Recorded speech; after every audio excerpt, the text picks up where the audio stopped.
फिर एक कहानी के साथ मैं सोमेंद्र यादव आप लोगों के बीच में। बहुत लंबे समय की बात है।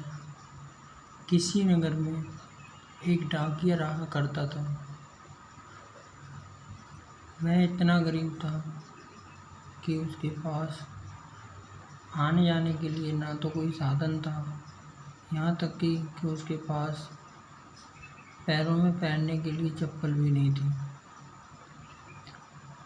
उसकी दिनचर्या सुबह ही शुरू हो जाती थी और शाम देर रात तक वह अपने काम में व्यस्त रहता था।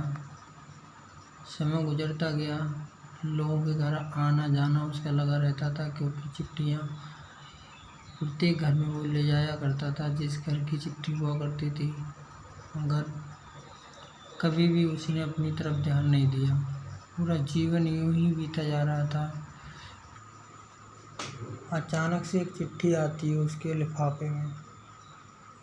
तो उस चिट्ठी पर उसने देखा कि एक बहुत अजीब पता है, और वो चिट्ठी उस जगह की थी मानो वह कभी पूरे जीवन में उस जगह वह गया भी नहीं था।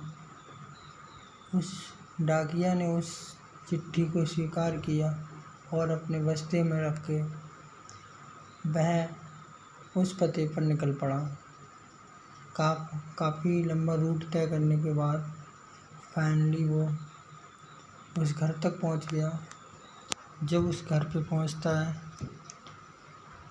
तो वो देखता है कि अंदर से दरवाज़ा बंद है। आवाज़ लगाता है, अंदर है कोई, मगर काफ़ी आवाज़ें लगाने के बाद कोई भी उसे मूवमेंट दिखाई नहीं देता। फिर वह निराश होकर वहाँ से चलने की कोशिश करता है। तभी अंदर से आवाज़ आती है कि कौन हो। तभी वो थोड़े कठोर शब्द में झुर्राते हुए कहता है, मैं काफ़ी देर से आवाज़ें लगा रहा हूँ, फिर भी आपके घर से कोई आवाज़ें नहीं आ रही हैं। आपकी चिट्ठी आई है, आप चिट्ठी ले लीजिए। तब वो लड़की कहती है, छोटी सी बच्ची होती है 12-14 साल की, कहती है दरवाज़ा बंद है, आप अंदर से चिट्ठी डाल दीजिए गेट के।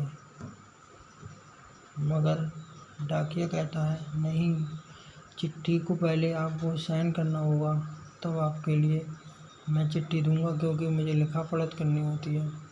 तभी वो लड़की कहती है कि अंकल जी ज़रा रुकिए, मैं अभी आई। तो वो धीरे धीरे आके दरवाज़ा खोलती है। जब डाकिया उसे देखता उसकी तरफ तो उसके पैर नहीं थे।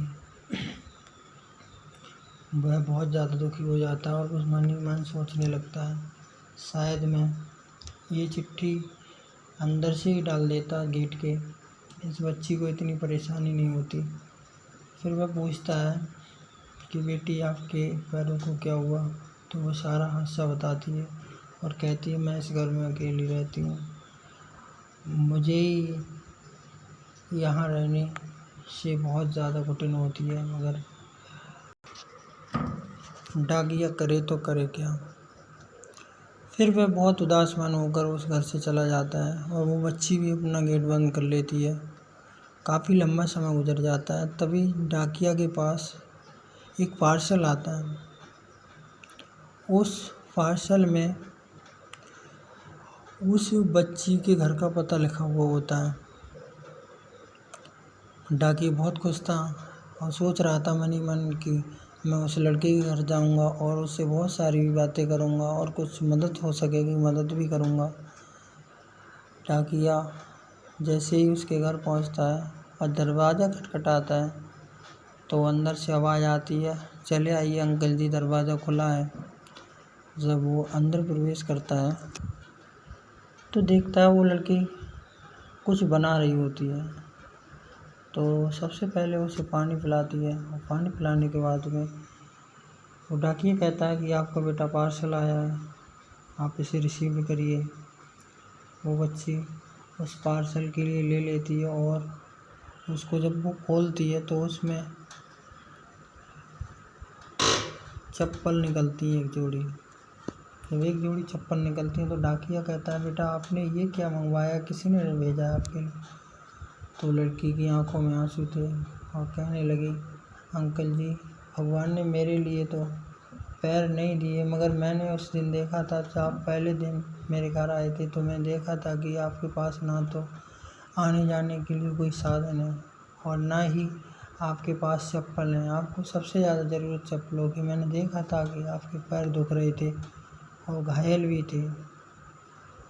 जब अपने प्रति जब इतना प्रेम उस बच्ची का देखता है तो डाकिया गदगद हो जाता है और उसे सही मायने में अपने जीवन समझ में आने लगता है और कहता वास्तविकता कभी कभी हम ये सोचते हैं, हम अपनों के लिए करते रहते हैं, पूरे जीवन बिता देते हैं, मगर कभी हम अपनों के हमारे लिए नहीं सोचते। और कभी कभी जो हमसे कभी अपरिचित होते हैं, जिन्हें हम जानते भी नहीं हैं, कभी कभी उनके अंदर हमारे प्रति इतने दया के भाव आते हैं कि उसको बयां नहीं कर सकते।